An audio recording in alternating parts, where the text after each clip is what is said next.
पिछले भाग में हमने देखा कि कैसे कुसुमपुर में पानी की भारी किल्लत थी।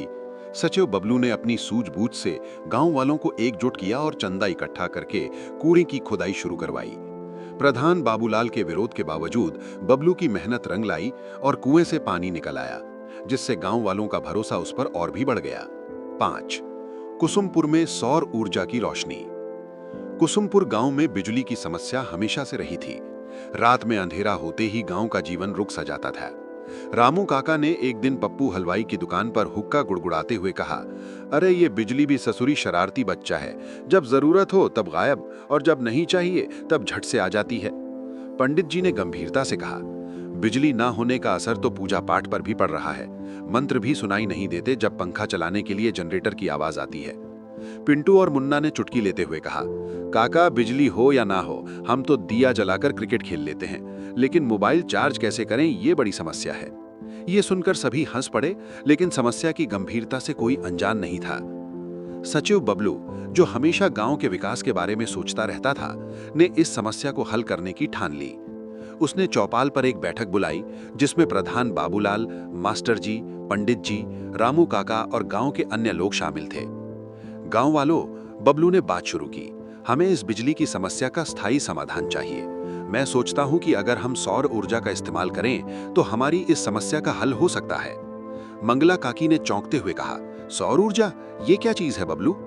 बबलू ने समझाया, काकी, सूरज की रोशनी से बिजली बनाई जा सकती है। इसके लिए सोलर पैनल लगते हैं जो सूरज की किरणों को ऊर्जा में बदल देते हैं। इसे लगाने के बाद हमें बिजली के लिए किसी पर निर्भर नहीं रहना पड़ेगा। रामू काका ने अपनी लाठी टेकते हुए कहा, यह तो बड़ी बढ़िया बात है, लेकिन बबलू ये सब होगा कैसे? बबलू ने भरोसे से कहा, सरकार की मदद से गांव में सोलर पैनल लगवाएंगे, साथ ही बिजली विभाग से बात करेंगे ताकि हमें नियमित बिजली मिले, लेकिन इसके लिए मुझे आप सबका साथ चाहिए।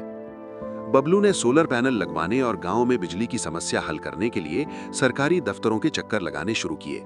वो शहर के ऊर्जा विभाग में गया और अपनी योजना अधिकारियों के सामने रखी। एक अधिकारी ने कहा, सोलर पैनल लगवाना आसान नहीं है, इसके लिए फंड चाहिए और प्रक्रिया लंबी हो सकती है। बबलू ने जवाब दिया, सर, गांव के बच्चों को अंधेरे में पढ़ाई करनी पड़ती है, महिलाएं चूल्हे पर खाना बनाती हैं और किसान अपने काम के लिए लाइट का इंतजार करते हैं। अगर फंड चाहिए तो मैं गांव वालों को समझाऊंगा, लेकिन ये काम मुझे हर हाल में पूरा करना है।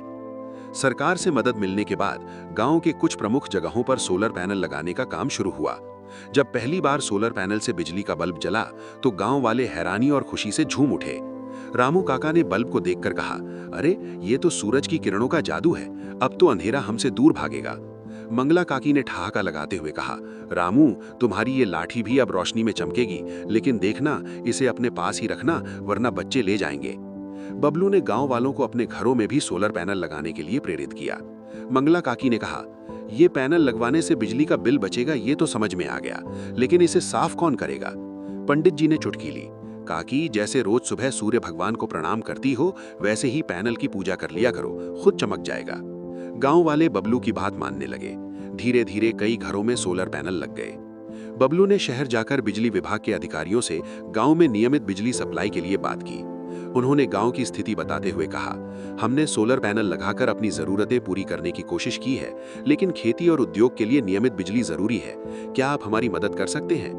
बिजली विभाग ने उसकी बातों को समझा और गांव में नियमित बिजली सप्लाई का वादा किया। गांव में जब नियमित बिजली की सप्लाई शुरू हुई तो गांव वाले खुशी से झूम उठे। पिंटू और मुन्ना ने सबसे पहले क्रिकेट मैच की योजना बनाई। अब हम रात में भी क्रिकेट खेल सकते हैं और हाँ, मंगला काकी के घर के बल्ब की रोशनी में बैटिंग करेंगे। पप्पू हलवाई ने दुकान पर बल्ब लगाते हुए कहा, अब रात में भी समोसे की दुकान खुलेगी, इसे कहते हैं असली विकास। रामू काका ने कहा, बबलू ने सच में सूरज की रोशनी को हमारी किस्मत बना दिया, अब हमें किसी पर निर्भर नहीं रहना पड़ेगा। बबलू की सौर ऊर्जा की योजना ने कुसुमपुर को अंधेरों से मुक्त कर दिया। सोलर पैनल और नियमित बिजली सप्लाई ने गांव की जिंदगी को रोशन कर दिया। गांव के हर कोने में अब रोशनी थी और ये सब बबलू की मेहनत और गांव वालों के सहयोग का नतीजा था। कुसुमपुर में अब विकास की नई रोशनी फैल चुकी थी। 6. भोलू और मीना का प्यार। कुसुमपुर गांव में भोलू और मीना के प्यार के चर्चे धीरे धीरे फैलने लगे थे। भोलू गांव का एक नौजवान था, सीधा साधा, मेहनती और दिल का साफ। वहीं मीना सरपंच बाबूलाल के पुराने दुश्मन हरीश काका की बेटी थी। हरीश काका और बाबूलाल के बीच सालों पुरानी रंजिश थी। जिसका कारण शायद अब तक किसी को सही से याद भी नहीं था। लेकिन दोनों के बीच इस दुश्मनी का असर अब भोलू और मीना के रिश्ते पर पड़ रहा था। गांव वालों को जब भोलू और मीना के रिश्ते का पता चला तो जैसे पंचायत की एक बैठक बुलाने की जरूरत महसूस होने लगी। हरीश काका इस रिश्ते को बिल्कुल बर्दाश्त नहीं कर पा रहे थे और उन्होंने पंचायत में इस मुद्दे पर बात करने की ठान ली थी। भोलू और मीना का प्यार बेहद सादा और प्यारा था। दोनों जब भी गांव में मिलते बहुत धीरे धीरे बातें करते ताकि किसी को शक न हो। एक दिन जब भोलू खेत में काम कर रहा था, मीना चोरी छुपके उसे मिलने आई। उसने प्यार से भोलू की ओर देखकर कहा, भोलू, गांव में हमारी बातें होने लगी हैं। पिताजी इस रिश्ते के खिलाफ हैं। मुझे डर लग रहा है कि कहीं पंचायत में सब कुछ न बिगड़ जाए। भोलू ने उसे दिलासा देते हुए कहा, मीना, तू चिंता मत कर, मैं हमेशा तेरे साथ हूँ। हमें बस धैर्य रखना होगा। बबलू भैया हमारी मदद करेंगे। मीना ने सहमति में सिर हिलाया। उसे भोलू पर पूरा भरोसा था, लेकिन अपने पिताजी के गुस्से का डर भी था। भोलू और मीना की मदद के लिए बबलू ने बाबूलाल से बात करने की सोची। उसने बाबूलाल के पास जाकर कहा, प्रधान जी, भोलू और मीना का रिश्ता सच्चा है। दोनों एक दूसरे को पसंद करते हैं। हमें इस रिश्ते का समर्थन करना चाहिए। बाबूलाल ने अपनी धोती समेटते हुए तुनक कर कहा, अरे बबलू बाबू, ये गांव की परंपरा है। हरीश काका और मेरा पुराना बैर है। अगर मैं उनकी बेटी को भोलू से मिलाने का समर्थन दूंगा तो लोग मुझ पर ही सवाल उठाएंगे। बबलू ने समझाते हुए कहा, प्रधान जी, आप गांव के नेता हैं। आपकी छवि तो गांव की भलाई करने वाले की होनी चाहिए। हमें प्रेम और सच्चाई का समर्थन करना चाहिए, ना कि पुरानी रंजिश को। बाबूलाल थोड़ी देर सोचते हुए बोले, ठीक है बबलू, मैं इस पर विचार करूंगा, पर हरीश काका के सामने खुद को साबित करने का मौका नहीं छोड़ सकता। हरीश काका को जैसे ही भोलू और मीना की मुलाकात की भनक लगी, उन्होंने फौरन पंचायत बुलाने की धमकी दी। शाम को पंचायत के मैदान में पूरे गांव को बुलाया गया। गांव वाले भी इस मामले को लेकर उत्साहित थे। कुछ को हरीश काका के गुस्से पर हंसी आ रही थी, तो कुछ को भोलू और मीना के प्रेम पर। हरीश काका ने गुस्से से ललकारते हुए कहा, भोलू को इस गांव से बाहर कर देना चाहिए। मेरी बेटी के लिए मैंने अच्छे अच्छे रिश्ते देखे हैं, पर यह छुप छुप कर मिलने वाली बात मुझे बर्दाश्त नहीं। भोलू ने हिम्मत दिखाते हुए कहा, काका, मैंने आपकी बेटी के साथ कुछ गलत नहीं किया। हम एक दूसरे को प्यार करते हैं। मुझे आपके सम्मान का पूरा ध्यान है। मंगला काकी ने अपने अंदाज में ताली बजाते हुए कहा, अरे हरीश, देख तो सही, भोलू ने तो सबके सामने कह दिया। इतने सालों में किसी ने इतना सच्चा प्यार नहीं देखा। बबलू ने पंचायत में आगे बढ़कर अपनी बात रखी, गांव वालों, भोलू और मीना दोनों समझदार हैं। हमें पुरानी रंजिश छोड़कर इनके प्यार को मान्यता देनी चाहिए। इससे गांव में प्रेम और सच्चाई का संदेश जाएगा। पंडित जी ने गंभीरता से बबलू की बात सुनते हुए कहा, बबलू की बात में सच है। हमें प्रेम का समर्थन करना चाहिए। लेकिन प्रधान बाबूलाल ने बीच में आते हुए कहा, बात प्रेम की नहीं, गांव की परंपरा की है। हमें यह सोचना होगा कि क्या गांव वाले इस रिश्ते को कबूल करेंगे। गांव वाले बाबूलाल की बात पर कुछ सोच में पड़ गए। तभी पिंटू, जो पीछे से ये सारी बहस सुन रहा था, अचानक खड़ा होकर बोला, अरे प्रधान जी, अगर भोलू भैया और मीना दीदी साथ रहना चाहते हैं तो इसमें क्या गलत है। हम बच्चों को भी प्यार करना आता है। पिंटू की बात पर सभी जोर जोर से हंसने लगे और माहौल थोड़ी देर के लिए हल्का हो गया। गांव वालों का मूड देखकर हरीश काका को भी महसूस हुआ कि अगर वो इस रिश्ते का विरोध करते रहे तो गांव वाले उनके खिलाफ हो सकते हैं। उन्होंने बबलू की ओर देखा और बोले, बबलू, अगर तू इसकी गारंटी ले कि भोलू मेरी बेटी का ख्याल रखेगा और इसे किसी तरह की परेशानी नहीं होगी, तो मैं इस रिश्ते पर विचार कर सकता हूँ। बबलू ने भोलू के पास जाकर कहा, भोलू, ये मौका है। काका को भरोसा दिला कि तू मीना का हमेशा साथ देगा। भोलू ने हरीश काका के सामने प्रणाम करते हुए कहा, काका, मैं मीना को जीवन भर सम्मान दूंगा और उसका ख्याल रखूंगा। आप मुझ पर भरोसा रखिए। हरीश काका ने गहरी सांस लेकर सबके सामने हामी भर दी और कहा, ठीक है, अगर पंचायत और गांव वाले इस रिश्ते को स्वीकार करते हैं तो मैं भी इसे मानूंगा। गांव वालों ने मिलकर भोलू और मीना के रिश्ते को स्वीकृति दे दी। पंचायत में बबलू की मेहनत और उसकी बातों का असर हुआ और उसने गांव में एक प्रेम कहानी को मंजिल तक पहुंचाने में बड़ी भूमिका निभाई। प्रधान बाबूलाल को भी इस बार अपने पुराने दुश्मन के सामने झुकना पड़ा, लेकिन उनके दिल में भी इस रिश्ते के लिए खुशी का भाव था। गांव वालों के बीच भोलू और मीना की प्रेम कहानी अब एक नई मिसाल बन गई थी और बबलू ने एक बार फिर गांव में प्रेम और मेलजोल की भावना को जीतने में मदद की। 7. गांव में डॉक्टर की आमद। रामू और मीना के प्रेम कहानी को गांव वालों की सहमति मिलने के बाद पूरे कुसुमपुर में उत्सव जैसा माहौल था। गांव वाले बबलू की तारीफों के पुल बांधने लगे। उन्होंने न सिर्फ रामू और मीना का रिश्ता बचाया, बल्कि पूरे गांव में प्रेम, सहयोग और मेलजोल का संदेश भी फैलाया। लेकिन बबलू की जिंदगी में चुनौतियां खत्म नहीं हुई थीं। अब बबलू का अगला लक्ष्य था गांव में स्वास्थ्य सुविधा को बेहतर बनाना। उसने महसूस किया कि गांव में कोई डॉक्टर नहीं है और छोटी मोटी बीमारियों के लिए भी लोगों को शहर जाना पड़ता है। उसने तय किया कि वो इस बार स्वास्थ्य सुविधा के लिए कोई ठोस कदम उठाएगा। रामू और मीना के रिश्ते को मंजिल तक पहुंचाने के बाद बबलू ने मास्टर जी से अपने स्वास्थ्य सुविधा के विचार के बारे में बात की। बबलू ने मास्टर जी से कहा, मास्टर जी, गांव वालों को अगर कुछ स्वास्थ्य समस्याएं हो जाती हैं तो उन्हें इलाज के लिए मीलों दूर जाना पड़ता है। क्यों ना हम अपने गांव में एक छोटा सा क्लिनिक बनवा लें ताकि लोग यहीं पर प्राथमिक उपचार पा सकें। मास्टर जी ने सहमति में सिर हिलाया। बबलू, ये बहुत जरूरी है। गांव में अस्पताल ना होने से लोग छोटी बीमारियों में भी परेशान हो जाते हैं, लेकिन इसके लिए हमें एक डॉक्टर की भी जरूरत पड़ेगी। बबलू ने जवाब दिया, मुझे पता है मास्टर जी, मैं जिले के स्वास्थ्य विभाग से बात करूंगा और कोशिश करूंगा कि हमें गांव के लिए एक डॉक्टर मिल सके। जब बबलू ने गांव वालों को स्वास्थ्य सुविधा के बारे में बताया तो लोग इस विचार को सुनकर बेहद खुश हुए। मंगला काकी ने झट से ताली बजाते हुए कहा, बेटा बबलू, तुम सच में हमारे मसीहा हो। एक डॉक्टर आ जाए तो क्या बात होगी। अब हमें अपना दर्द और बुखार देखने के लिए शहर नहीं जाना पड़ेगा। रामू काका ने भी हंसते हुए कहा, बबलू बेटा, हमारे गांव में तो सिर्फ काढ़ा और हल्दी ही चलता है। डॉक्टर आ जाएगा तो अब हमें भी शहर जैसे इलाज मिलेंगे। इस सब के बीच प्रधान बाबूलाल, जो अब तक बबलू की हर योजना में कोई कमी ढूंढते रहे थे, मजाक में बोले, बबलू बाबू, ये बड़े बड़े ख्वाब देखना तुमको बहुत अच्छा लगता है, लेकिन डॉक्टर को शहर से गांव तक लाना आसान नहीं। डॉक्टर भी अब तुम्हारे भोलू और मीना जैसे नहीं है जिन्हें सिर्फ प्यार से मना लिया जाए। बबलू ने बाबूलाल की बात को हल्के में लेते हुए कहा, प्रधान जी, मुश्किल जरूर है पर नामुमकिन नहीं। मैं कोशिश करके देखता हूं और गांव वालों का साथ है तो सब मुमकिन है। बबलू अपने स्वास्थ्य सुविधा के सपने को लेकर जिले के स्वास्थ्य विभाग के दफ्तर पहुंचा। वहां जाकर उसने अपने गांव के हालात और क्लिनिक की जरूरत के बारे में बताया। अधिकारियों ने उसकी बातें ध्यान से सुनी, लेकिन उन्होंने कहा कि अभी डॉक्टरों की कमी है और ये अनुमति प्रक्रिया काफी लंबी होगी। बबलू ने हार मानने के बजाय अधिकारियों से विनम्रता से निवेदन किया, साहब, हमारे गांव के लोगों को छोटी बीमारियों के लिए भी शहर आना पड़ता है। इससे बहुत परेशानी होती है। कृपया कुछ व्यवस्था कीजिए।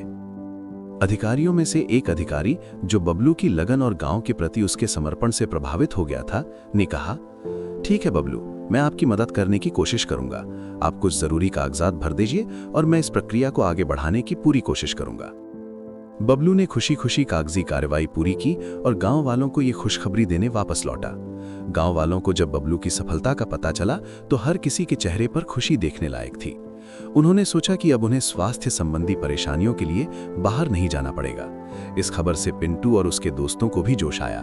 उन्होंने गांव में एक छोटा सा नकली क्लिनिक बना दिया और वहां बबलू का नकली पोस्टर लगा दिया, जिस पर लिखा था, डॉक्टर बबलू का क्लिनिक, हर बीमारी का इलाज। जब बबलू ने ये देखा तो वो हंसते हुए पिंटू से बोला, अरे पिंटू, ये क्या कर दिया? मैं डॉक्टर नहीं हूं, असली डॉक्टर का इंतजार करो। पिंटू ने हंसते हुए जवाब दिया, अरे सचिव चाचा, हम सबको डॉक्टर बनने की प्रैक्टिस करनी चाहिए। एक बार डॉक्टर आ जाएंगे तो हम भी उनकी मदद करेंगे। गांव वाले पिंटू की बात सुनकर ठहाके लगाने लगे। ये हल्का फुल्का मजाक पूरे गांव में खुशियां भर रहा था। कुछ हफ्तों बाद बबलू की मेहनत रंग लाई। स्वास्थ्य विभाग से एक डॉक्टर गांव में नियुक्त करने का आदेश आ गया। गांव में एक छोटा सा क्लिनिक खोलने की अनुमति भी मिल गई। गांव वाले ये सुनकर बेहद खुश हुए और पूरे गांव में जैसे एक नया उत्साह फैल गया। डॉक्टर के गांव में आने के दिन गांव वालों ने स्वागत समारोह रखा। मंगला काकी ने फूलों की माला लेकर डॉक्टर का स्वागत किया और रामू काका ने हंसी ठिठोली में कहा, डॉक्टर साहब, अब आपको हमारी बीमारी का पूरा ख्याल रखना पड़ेगा। यहाँ लोग दर्द में तो हैं पर मजाकिया भी हैं। डॉक्टर ने हंसते हुए जवाब दिया, अरे मैं हर तरह की बीमारी का इलाज करूंगा, दर्द का भी और हंसी का भी। डॉक्टर के आने से कुसुमपुर गांव में एक नई शुरुआत हुई। अब बबलू के प्रयासों से गांव में स्वास्थ्य सुविधा का सपना भी पूरा हो चुका था। गांव वाले बबलू की तारीफ करते नहीं थकते थे। हर व्यक्ति को अब यकीन हो चला था कि बबलू के नेतृत्व में उनका गांव तरक्की करेगा और अब उनके जीवन में खुशियों और सहूलियतों का सिलसिला जारी रहेगा। भोलू और मीना के रिश्ते के बाद अब बबलू के स्वास्थ्य सुविधाओं के इस प्रयास ने गांव वालों के दिलों में उसकी जगह और पक्की कर दी थी। 7. गांव में डॉक्टर की आमद। रामू और मीना की प्रेम कहानी को गांव वालों की सहमति मिलने के बाद पूरे कुसुमपुर में उत्सव जैसा माहौल था। गांव वाले बबलू की तारीफों के पुल बांधने लगे थे। उन्होंने न सिर्फ रामू और मीना का रिश्ता बचाया, बल्कि पूरे गांव में प्रेम, सहयोग और मेल जोल का संदेश भी फैलाया। लेकिन बबलू की जिंदगी में चुनौतियां अभी खत्म नहीं हुई थीं। अब बबलू का अगला लक्ष्य था गांव में स्वास्थ्य सुविधाओं को बेहतर बनाना। उसने महसूस किया कि गांव में कोई डॉक्टर नहीं है और छोटी-मोटी बीमारियों के लिए भी लोगों को शहर जाना पड़ता है। उसने तय किया कि वो इस बार स्वास्थ्य सुविधा के लिए कोई ठोस कदम उठाएगा। रामू और मीना के रिश्ते को मंजिल तक पहुंचाने के बाद बबलू ने मास्टर जी से अपने स्वास्थ्य सुविधा के विचार के बारे में बात की। बबलू ने मास्टर जी से कहा, मास्टर जी, अगर गांव वालों को कुछ स्वास्थ्य समस्याएं हो जाती हैं तो उन्हें इलाज के लिए मीलों दूर जाना पड़ता है। क्यों ना हम अपने गांव में एक छोटा सा क्लिनिक बनवाएं ताकि लोग यहीं पर प्राथमिक उपचार पा सकें। मास्टर जी ने सहमति में सिर हिलाते हुए कहा, बबलू, ये बहुत जरूरी है। गांव में अस्पताल न होने से लोग छोटी बीमारियों में भी परेशान हो जाते हैं, लेकिन इसके लिए हमें एक डॉक्टर की भी जरूरत पड़ेगी। बबलू ने जवाब दिया, मुझे पता है मास्टर जी, मैं जिले के स्वास्थ्य विभाग में बात करूंगा और कोशिश करूंगा कि हमें गांव के लिए एक डॉक्टर मिल सके। जब बबलू ने गांव वालों को स्वास्थ्य सुविधा के बारे में बताया तो लोग इस विचार को सुनकर बेहद खुश हुए। मंगला काकी ने झट से ताली बजाते हुए कहा, बेटा बबलू, तुम सच में हमारे मसीहा हो। एक डॉक्टर आ जाए तो क्या बात होगी। अब हमें अपना दर्द और बुखार देखने के लिए शहर नहीं जाना पड़ेगा। रामू काका ने भी हंसते हुए कहा, बबलू बेटा, हमारे गांव में तो सिर्फ काढ़ा और हल्दी ही चलता है। डॉक्टर आ जाएगा तो अब हमें भी शहर जैसे इलाज मिलेंगे। इस सब के बीच प्रधान बाबूलाल, जो अब तक बबलू की हर योजना में कोई कमी ढूंढते रहे थे, मजाक में बोले, बबलू बाबू, ये बड़े बड़े ख्वाब देखना तुमको बहुत अच्छा लगता है, लेकिन डॉक्टर को शहर से गांव तक लाना आसान नहीं। डॉक्टर भी अब तुम्हारे भोलू और मीना जैसे नहीं है, जिन्हें सिर्फ प्यार से मना लिया जाए। बबलू ने बाबूलाल की बात को हल्के में लेते हुए कहा, प्रधान जी, मुश्किल जरूर है पर नामुमकिन नहीं। मैं कोशिश करके देखता हूँ, और गांव वालों का साथ है तो सब मुमकिन है। बबलू अपने स्वास्थ्य सुविधा के सपने को लेकर जिले के स्वास्थ्य विभाग के दफ्तर पहुंचा। वहां जाकर उसने अपने गांव के हालात और क्लिनिक की जरूरत के बारे में बताया। अधिकारियों ने उसकी बातें ध्यान से सुनी, लेकिन उन्होंने कहा कि अभी डॉक्टरों की कमी है और यह अनुमति प्रक्रिया काफी लंबी होगी। बबलू ने हार मानने के बजाय अधिकारियों से विनम्रता से निवेदन किया, साहब, हमारे गांव के लोगों को छोटी बीमारियों के लिए भी शहर आना पड़ता है। इससे बहुत परेशानी होती है। कृपया कुछ व्यवस्था कीजिए। अधिकारियों में से एक अधिकारी, जो बबलू की लगन और गांव के प्रति उसके समर्पण से प्रभावित हो गया था, ने कहा, ठीक है बबलू, मैं आपकी मदद करने की कोशिश करूंगा। आप कुछ जरूरी कागजात भर दीजिए और मैं इस प्रक्रिया को आगे बढ़ाने की पूरी कोशिश करूंगा। बबलू ने खुशी खुशी कागजी कार्रवाई पूरी की और गांव वालों को ये खुशखबरी देने वापस लौटा।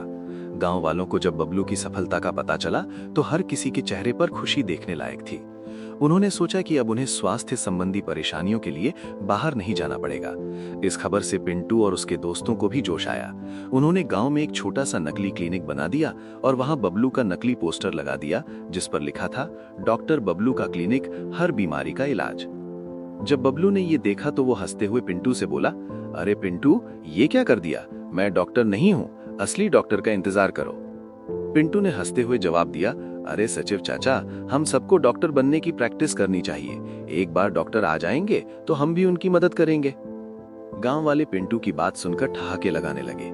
ये हल्का फुल्का मजाक पूरे गांव में खुशियां भर रहा था। कुछ हफ्तों बाद बबलू की मेहनत रंग लाई। स्वास्थ्य विभाग से एक डॉक्टर गांव में नियुक्त करने का आदेश आ गया। गांव में एक छोटा सा क्लिनिक खोलने की अनुमति भी मिल गई। गांव वाले ये सुनकर बेहद खुश हुए और पूरे गांव में जैसे एक नया उत्साह फैल गया। डॉक्टर के गांव में आने के दिन गांव वालों ने स्वागत समारोह रखा। मंगला काकी ने फूलों की माला लेकर डॉक्टर का स्वागत किया और रामू काका ने हंसी ठिठोली में कहा, डॉक्टर साहब, अब आपको हमारी बीमारी का पूरा ख्याल रखना पड़ेगा। यहाँ लोग दर्द में तो हैं पर मजाकिया भी हैं। डॉक्टर ने हंसते हुए जवाब दिया, अरे मैं हर तरह की बीमारी का इलाज करूंगा, दर्द का भी और हंसी का भी। डॉक्टर के आने से कुसुमपुर गांव में एक नई शुरुआत हुई। अब बबलू के प्रयासों से गांव में स्वास्थ्य सुविधा का सपना भी पूरा हो चुका था। गांव वाले बबलू की तारीफ करते नहीं थकते थे। हर व्यक्ति को अब यकीन हो चला था कि बबलू के नेतृत्व में उनका गांव तरक्की करेगा और अब उनके जीवन में खुशियों और सहूलियतों का सिलसिला जारी रहेगा। भोलू और मीना के रिश्ते के बाद अब बबलू के स्वास्थ्य सुविधाओं के इस प्रयास ने गांव वालों के दिलों में उसकी जगह और पक्की कर दी थी। 7. गांव में डॉक्टर की आमद। रामू और मीना की प्रेम कहानी को गांव वालों की सहमति मिलने के बाद पूरे कुसुमपुर में उत्सव जैसा माहौल था। गांव वाले बबलू की तारीफों के पुल बांधने लगे थे। उन्होंने न सिर्फ रामू और मीना का रिश्ता बचाया, बल्कि पूरे गांव में प्रेम, सहयोग और मेल जोल का संदेश भी फैलाया। लेकिन बबलू की जिंदगी में चुनौतियां अभी खत्म नहीं हुई थीं। अब बबलू का अगला लक्ष्य था गांव में स्वास्थ्य सुविधाओं को बेहतर बनाना। उसने महसूस किया कि गांव में कोई डॉक्टर नहीं है और छोटी मोटी बीमारियों के लिए भी लोगों को शहर जाना पड़ता है। उसने तय किया कि वो इस बार स्वास्थ्य सुविधा के लिए कोई ठोस कदम उठाएगा। रामू और मीना के रिश्ते को मंजिल तक पहुंचाने के बाद बबलू ने मास्टर जी से अपने स्वास्थ्य सुविधा के विचार के बारे में बात की। बबलू ने मास्टर जी से कहा, मास्टर जी, अगर गांव वालों को कुछ स्वास्थ्य समस्याएं हो जाती हैं तो उन्हें इलाज के लिए मीलों दूर जाना पड़ता है। क्यों ना हम अपने गांव में एक छोटा सा क्लिनिक बनवाएं ताकि लोग यहीं पर प्राथमिक उपचार पा सके।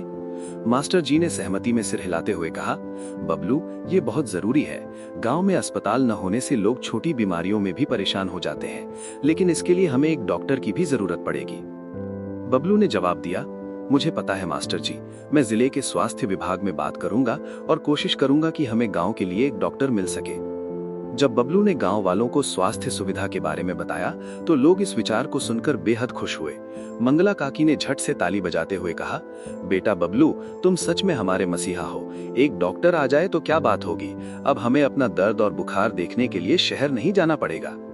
रामू काका ने भी हंसते हुए कहा, बबलू बेटा, हमारे गांव में तो सिर्फ काढ़ा और हल्दी ही चलता है। डॉक्टर आ जाएगा तो अब हमें भी शहर जैसे इलाज मिलेंगे। इस सब के बीच प्रधान बाबूलाल, जो अब तक बबलू की हर योजना में कोई कमी ढूंढते रहे थे, मजाक में बोले, बबलू बाबू, ये बड़े बड़े ख्वाब देखना तुमको बहुत अच्छा लगता है, लेकिन डॉक्टर को शहर से गांव तक लाना आसान नहीं। डॉक्टर भी अब तुम्हारे भोलू और मीना जैसे नहीं हैं, जिन्हें सिर्फ प्यार से मना लिया जाए।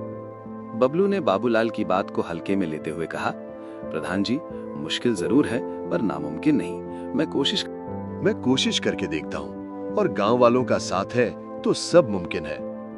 बबलू अपने स्वास्थ्य सुविधा के सपने को लेकर जिले के स्वास्थ्य विभाग के दफ्तर पहुंचा।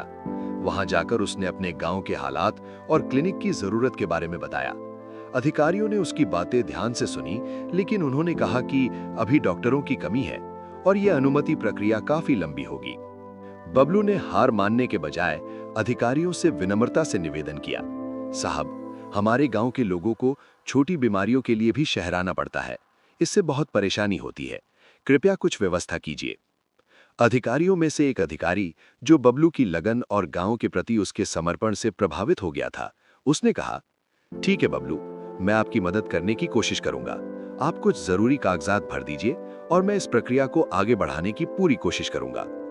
बबलू ने खुशी खुशी कागजी कार्रवाई पूरी की और गांव वालों को ये खुशखबरी देने वापस लौटा।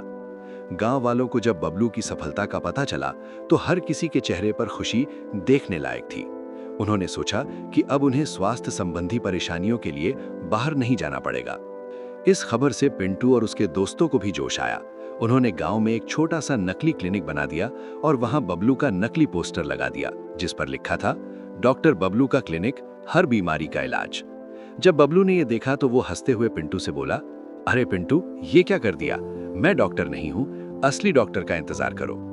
पिंटू ने हंसते हुए जवाब दिया, अरे सचिव चाचा, हम सबको डॉक्टर बनने की प्रैक्टिस करनी चाहिए।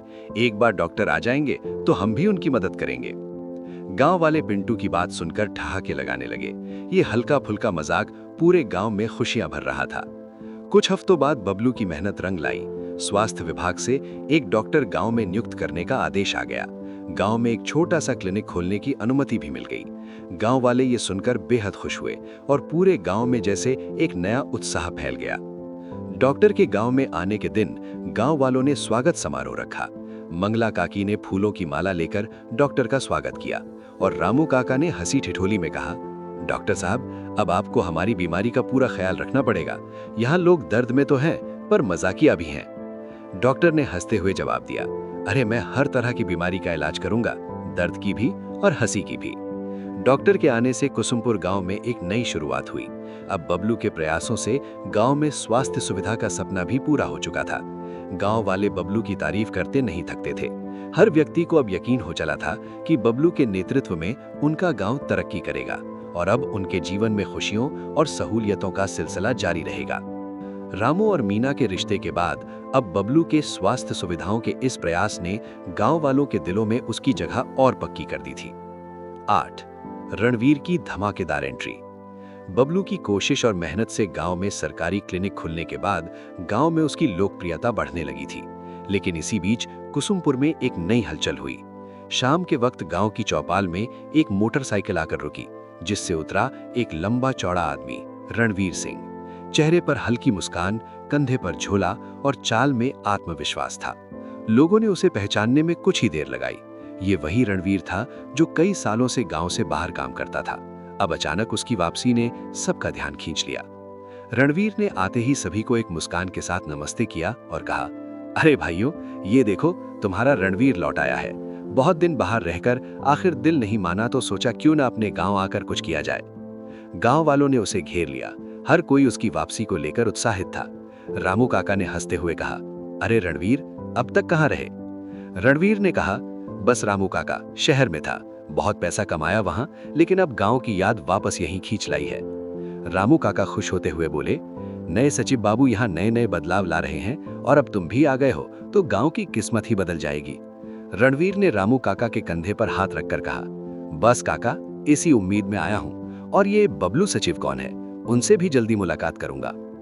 पूरे गांव में ये खबर आग की तरह फैल गई कि रणवीर, जो बरसों से शहर में था, अचानक वापस गांव लौट आया है। शाम को जब रणवीर पप्पू हलवाई की दुकान पर पहुंचा तो उसे देखकर सबकी निगाहें उसी पर टिक गईं। पप्पू हलवाई की दुकान वैसे तो सिर्फ चाय समोसे की दुकान थी, लेकिन असल में वो गांव की संसद से कम नहीं थी। हर छोटी बड़ी बात, हर समस्या और हर मजेदार किस्से की चर्चा वहीं होती थी। वहां रामू काका अपने पुराने दिनों की बातें छेड़ते थे, मंगला काकी अपनी नसीहतों की पोटली खोलकर बैठ जाती थी, पिंटू और उसके दोस्त शरारतों के लिए किसी मौके की तलाश में रहते थे। रणवीर ने चाय का कप हाथ में लिया और गांव वालों के सामने अपनी मीठी मीठी बातों का सिलसिला शुरू किया। भाइयों और बहनों, आप सब मुझे जानते ही हैं, मैं सालों से शहर में था, लेकिन अब सोचा कि अपना गांव ही असली जगह है। आखिर अपने लोग, अपनी मिट्टी और हमारे गांव की भलाई किसे प्यारी नहीं होगी। उसकी बातें सुनकर रामू काका ने चुटकी लेते हुए कहा, अरे बेटा, शहर में तो बड़ी तरक्की कर ली होगी, अब ये बता गांव का हाल कैसे सुधारेगा? रणवीर ने मुस्कुराते हुए कहा, काका, शहर में बहुत कुछ सीखा है। मेरे पास कुछ नए तरीके हैं जिनसे गांव की हर समस्या को दूर किया जा सकता है। मुझे लगता है कि अब गांव में बदलाव लाने का सही समय आ गया है।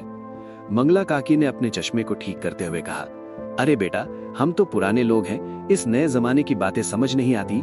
ये तो बता कि तेरे ये नए तरीके क्या है?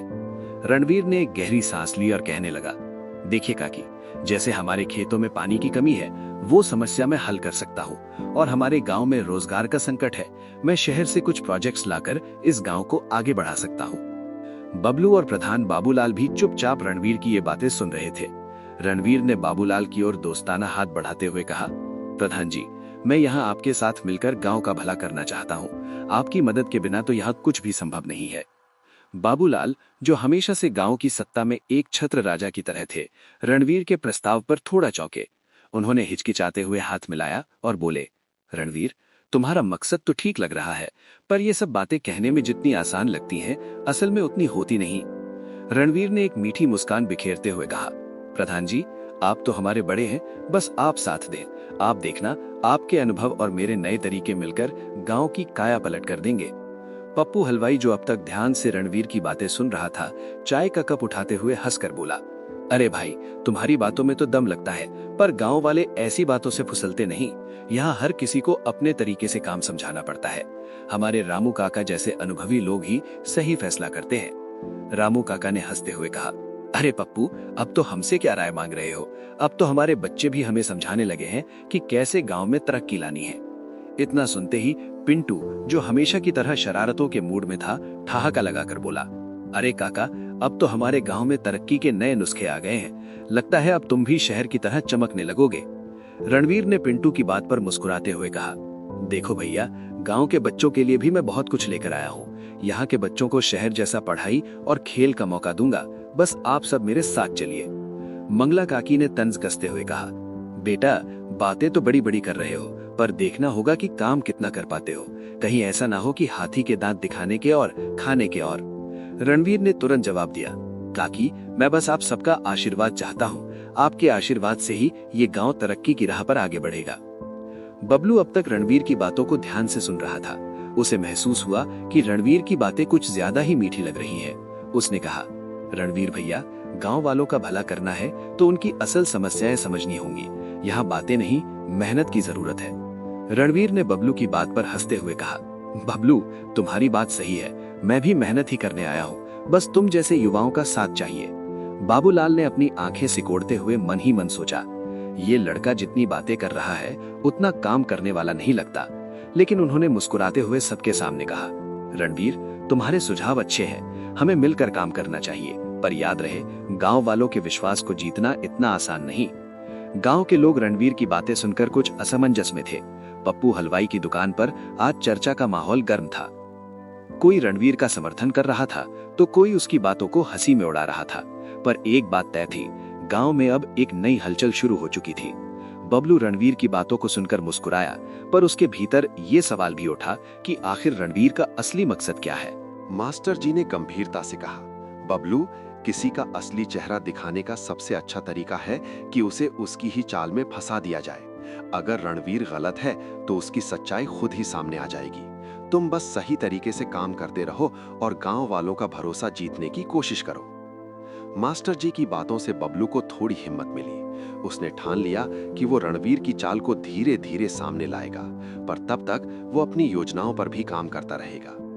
रणवीर की मीठी बातों से पिंटू और उसके दोस्त भी प्रभावित थे, लेकिन पिंटू को रणवीर की चाल में कुछ शक हो रहा था। उसने मुन्ना और बंटी से कहा, कुछ तो गड़बड़ है। रणवीर भाई इतना अच्छा क्यों बन रहा है? मुझे लगता है कि हमें उसकी बातों की जांच करनी चाहिए। मुन्ना ने हंसते हुए कहा, अरे पिंटू, वो तो शहर से आया है, बड़ा आदमी है, क्या पता उसकी बातें सच ही हों। पिंटू ने अपनी आंखें मटकाते हुए कहा, बड़े आदमी भी झूठ बोल सकते हैं और हमें इसका पता लगाना चाहिए। चलो एक छोटा सा काम करते हैं, हम उसकी बातों को छुपकर सुनते हैं, शायद कुछ नया पता चले। पिंटू और उसके दोस्त छिपकर रणवीर के पीछे पीछे चलने लगे। उन्होंने देखा कि रणवीर ने एक जगह रुककर किसी को फोन लगाया और बात करने लगा। गांव वाले मेरे जाल में फंस गए हैं, थोड़ा पैसा और इकट्ठा हो जाए फिर यहां से रफू चक्कर हो जाऊंगा। दूसरी तरफ वाले ने कुछ कहा, जिसे सुनकर रणवीर ने एक जोरदार ठहाका लगाया और कहा, वो भी फंस गया है, 25,000 रुपए देने वाला है। चलो फिर बाद में बात करता हूँ, अभी गांव में कुछ और लोग हैं, उन्हें भी अपने जाल में फंसाना है। इतना कहकर रणवीर फोन काटकर चेहरे पर कुटिल मुस्कान लिए आगे बढ़ गया। पिंटू को यह देखकर शक हुआ कि रणवीर गांव वालों से इकट्ठा किया गया पैसा अपनी जेब में डाल रहा है। पिंटू ने तुरंत सोचा कि ये बात वो बबलू तक पहुंचाएगा। मुन्ना ने ये सुनते ही पिंटू की ओर देखा और फुसफुसाते हुए कहा, पिंटू, सुना तुमने? ये रणवीर तो गांव वालों को धोखा दे रहा है। पिंटू ने अपनी आवाज दबाते हुए कहा, अरे हाँ मुन्ना, ये तो साफ है कि रणवीर गांव वालों से इकट्ठा किया गया पैसा अपनी जेब में डाल रहा है। पर अब हमें क्या करना चाहिए? मुन्ना ने तुरंत सुझाव दिया, हमें ये बात प्रधान जी को बतानी चाहिए, वो जरूर इस पर ध्यान देंगे। पिंटू ने अपने माथे पर हाथ मारते हुए कहा, अरे मुन्ना, प्रधान जी को हमारी बात पर यकीन नहीं होगा। उन्हें लगेगा कि हम कोई नई शरारत कर रहे हैं। हमें ये बात सचिव चाचा को बतानी चाहिए, वो हमारी बात पर यकीन करेंगे। मुन्ना ने सहमति में सिर हिलाया। दोनों ने तय किया कि वे तुरंत बबलू के पास जाएंगे और सारी बात बताएंगे। पिंटू और मुन्ना, जो आमतौर पर शरारतों के लिए ही जाने जाते थे, उस दिन बेहद गंभीर और चिंतित नजर आ रहे थे। वे सीधा सचिव बबलू के पास पहुंचे, जो किसी काम से शहर जाने की तैयारी कर रहा था। सचिव चाचा, हमें आपसे कुछ जरूरी बात करनी है, पिंटू ने दबे हुए स्वर में कहा। बबलू ने उन्हें देखकर हंसते हुए कहा, अरे पिंटू, आज क्या नई शरारत करने का प्लान है, या फिर तुमने किसी की खटिया तोड़ दी? मुन्ना ने गंभीरता से कहा, नहीं सचिव बाबू, इस बार हम सच बोल रहे हैं, ये गांव के लिए बहुत जरूरी बात है। बबलू उनकी गंभीरता देखकर थोड़ा चौंक गए और बोले, अच्छा ठीक है, बताओ क्या बात है। पिंटू ने बबलू को सारी बात बताई। बबलू ने थोड़ा चौंकते हुए पूछा, क्या तुमने ये बात सच में सुनी है? तुम दोनों मजाक तो नहीं कर रहे? मुन्ना ने तुरंत जवाब दिया, सचिव चाचा, हमें पता था कि आप भी यही सोचेंगे, लेकिन हम सच कह रहे हैं। आप चाहें तो खुद उसकी बातों पर ध्यान दें, वो सबको मीठी मीठी बातें करके धोखा दे रहा है। बबलू ने दोनों की बातों को गंभीरता से लिया। वो जानता था कि रणवीर की मीठी बातें और बड़े बड़े वादे थोड़े संदेहास्पद थे, लेकिन अब इन बच्चों की बातों ने उसे सोचने पर मजबूर कर दिया। बबलू ने पिंटू और मुन्ना को धन्यवाद दिया और कहा, तुम दोनों ने जो बात बताई है वो बहुत अहम है, लेकिन मुझे इस बात की तह तक जाना होगा। मैं आज शहर जा रहा हूँ, वहां जाकर रणवीर के बारे में पता करने की कोशिश करता हूँ। शायद वहां से कोई ऐसी बात पता चले जिससे हम रणवीर को बेनकाब कर सकें। लेकिन तुम लोग अब कहीं इस बारे में किसी से कुछ मत बताना, वरना वो सतर्क हो जाएगा। पिंटू और मुन्ना ने सिर हिलाते हुए कहा, ठीक है सचिव चाचा, अब आप ही इसका हल निकाल सकते हैं। बबलू ने पिंटू और मुन्ना से कहा, मैं शहर जा रहा हूँ, रणवीर के बारे में सब पता लगा लूंगा। अभी तुम लोग जाओ, लेकिन याद रहे अभी किसी से कुछ मत कहना, वरना वो सतर्क हो जाएगा। पिंटू और मुन्ना ने हाँ में सिर हिलाया और दोनों चले गए। बबलू ने मन ही मन ठान लिया कि वो पता लगाएगा कि रणवीर की असली मंशा क्या है। वो जानता था कि गांव वालों के भरोसे को तोड़ने वाला कोई भी शख्स गांव के भविष्य के लिए खतरा बन सकता है। बबलू शहर जाने के लिए निकल गया। 9. रणवीर का खेल और बबलू की मुश्किलें। कुसुमपुर में रणवीर के आने के बाद जैसे हलचल मच गई थी। गांव वाले उससे बड़े उत्साह से मिले थे क्योंकि उनकी नजर में रणवीर कोई बहुत ही समझदार और सफल आदमी था जो शहर से खास गांव का भला करने के लिए लौटा था। लेकिन किसी को उसकी असली मंशा का अंदाजा नहीं था। उधर बबलू ने भी रणवीर को गांव के विकास में शामिल करने का मन बना लिया था, लेकिन वो रणवीर की आंखों में छिपी चालाकी को लेकर थोड़ी चिंता में था। रणवीर ने धीरे धीरे गांव वालों के बीच अपनी पकड़ बनानी शुरू की।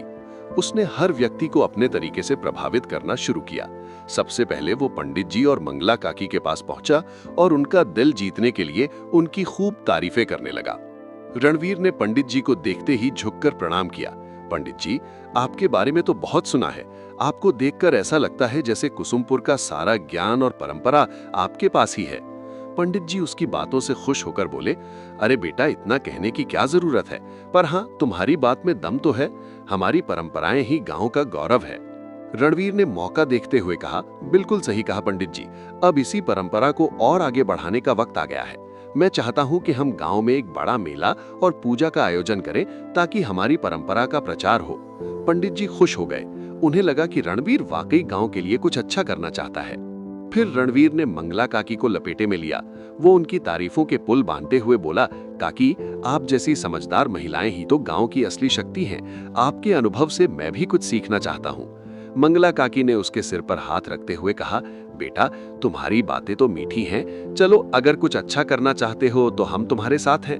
अब रणवीर के हाथों में गांव के कुछ बड़े लोगों का भरोसा आ चुका था। वो धीरे धीरे सभी को अपनी ओर खींचने लगा। उसके मन में एक योजना थी कि वो गांव के विकास के नाम पर अपना स्वार्थ सिद्ध करेगा। उधर बबलू गांव में पानी की समस्या को सुलझाने के लिए काम कर रहा था। वो चाहता था कि गांव का कुआं गहरा किया जाए ताकि गर्मियों में भी गांव को पर्याप्त पानी मिल सके। लेकिन रणवीर ने बबलू की योजना में अड़चन डालनी शुरू कर दी। रणवीर गांव वालों के बीच ये बात फैलाने लगा कि कुआं गहरा करने में कोई फायदा नहीं होगा, इसके बदले हमें तालाब परियोजना पर काम करना चाहिए। ऐसा प्रोजेक्ट शहरों में बहुत सफल रहा है। उसने गांव वालों को भरोसे में लेने के लिए बड़े बड़े वादे भी किए। वो इस तरह का माहौल बना रहा था जैसे वो बबलू से भी बेहतर और समझदार इंसान हो। रणवीर के प्रभाव ने आकर गांव के कुछ लोग उसकी बातों पर विश्वास करने लगे। मंगला काकी, पंडित जी और पप्पू हलवाई जैसे लोग अब रणवीर के पक्ष में बोलने लगे। वे कहने लगे, अरे रणवीर तो बड़े शहरों से सीख कर आया है। बबलू तो अपने कागज पत्तर का ही काम जानता है, लेकिन रणवीर के पास असली तजुर्बा है। रामू काका ने भी अपनी राय दी, ठीक ही कह रहे हो। जो बड़े लोग शहर से वापस गांव आए वो कुछ जानकर ही आए होंगे। बबलू की योजना छोड़ो और रणवीर का साथ दो। गांव में फैलते हुए इस भ्रम को देखकर बबलू थोड़ी चिंता में आ गया। उसने प्रधान बाबूलाल से बातचीत की और कहा, प्रधान जी, मुझे लगता है रणवीर के इरादे नेक नहीं है। वो लोगों को बहकाकर कुछ ऐसा करना चाहता है जिससे उसका फायदा हो। बाबूलाल ने तंज कसते हुए कहा, अरे सचे बाबू, तुम भी तो शहर से ही आए हो।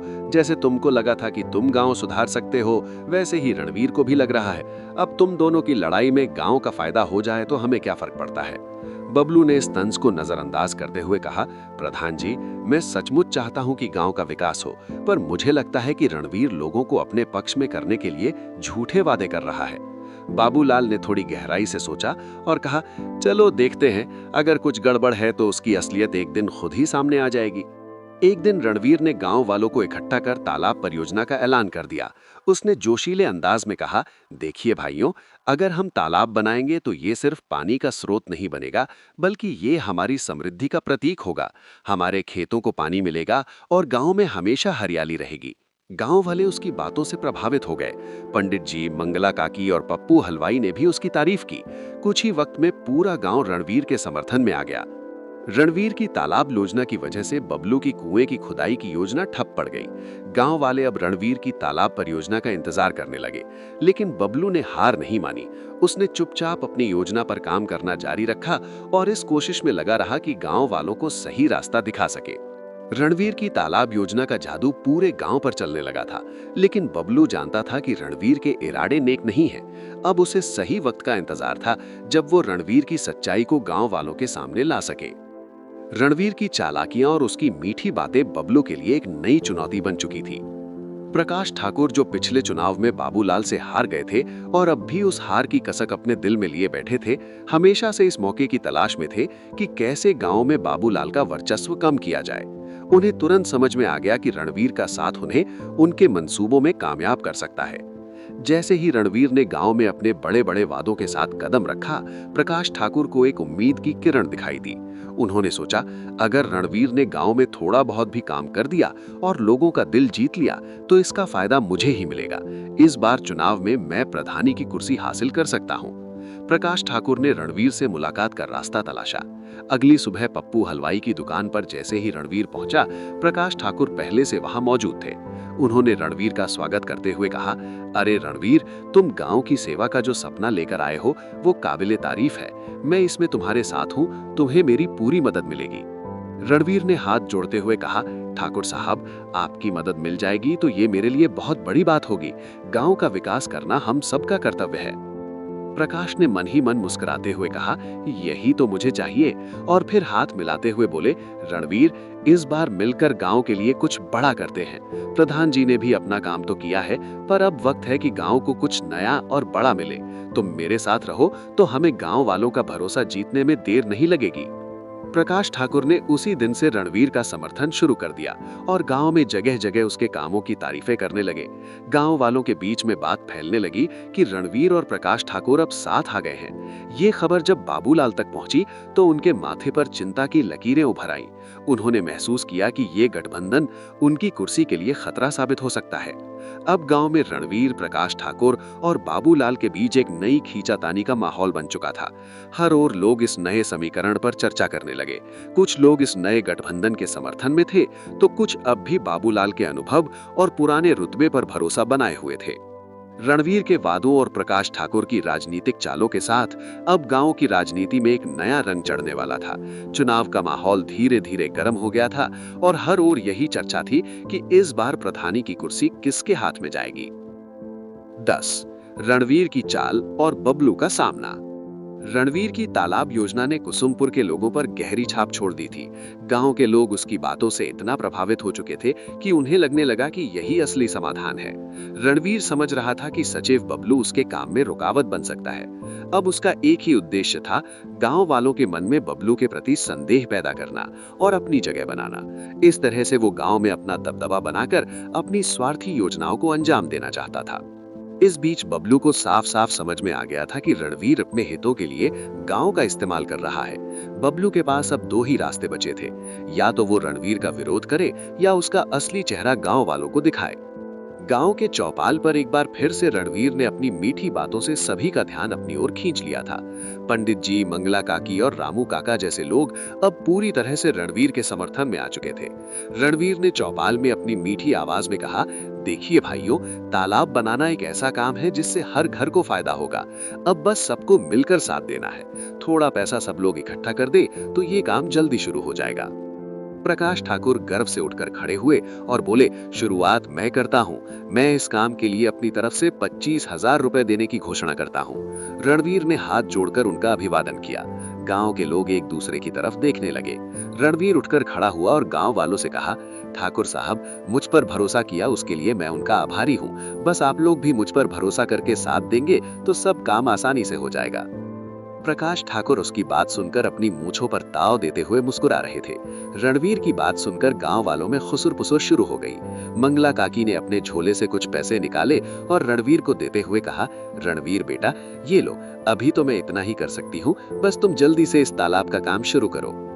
रणवीर ने चेहरे पर झूठी मुस्कान लाते हुए कहा, काकी, ये आपका आशीर्वाद है। पंडित जी ने भी अपनी पोटली से कुछ रुपए निकालते हुए कहा, ये लो बेटा, मैं भी अपना हिस्सा दे रहा हूँ, हमें तुम पर पूरा भरोसा है। बाबूलाल वहां बैठे खामोशी से सबकी बातें सुनते हुए रणवीर की साजिश को समझने की कोशिश कर रहे थे। प्रकाश ठाकुर ने प्रधान बाबूलाल पर तंज कसते हुए कहा, क्या हुआ प्रधान जी, क्या आप इस काम में साथ नहीं दोगे? बाबूलाल उठकर खड़े हुए और कुछ सोचते हुए बोले, गांव के विकास की बात हो और हमारा योगदान ना हो, ऐसा तो होगा नहीं। प्रकाश ठाकुर ने मूंछों पर ताव देते हुए कहा, तो कितना पैसा देने वाले हो आप? प्रकाश ठाकुर ने पहले ही अपनी तरफ से 25,000 रुपए देने की घोषणा कर दी थी। अब प्रधान जी के सामने दुविधा थी, वो उससे कम तो दे नहीं सकते थे। मन मारकर उन्होंने कहा, मैं भी 25,000 रुपए का योगदान दूंगा। प्रधान जी की बात सुनकर रामू काका ने कहा, वाह प्रधानी जी, ये हुई ना बात। रामू काका, पप्पू हलवाई, सबने अपनी हैसियत के मुताबिक रणवीर को पैसे दिए। देखते ही देखते गांव वालों ने अपना पैसा तालाब परियोजना के नाम पर रणवीर को देना शुरू कर दिया। हर किसी को लगने लगा था कि ये गांव की भलाई के लिए एक बड़ा कदम है। रणवीर गांव वालों को अपने जाल में फंसता देख मन ही मन मुस्कुरा रहा था। बबलू ये सब देख रहा था। वो समझ चुका था कि रणवीर गांव के पैसे का गलत इस्तेमाल करने वाला है, लेकिन उसे ये भी समझ में नहीं आ रहा था कि गांव वालों को कैसे समझाया जाए। ऐसे में उसने मास्टर जी से सलाह लेने का सोचा। बबलू ने मास्टर जी के पास जाकर अपनी चिंता व्यक्त की।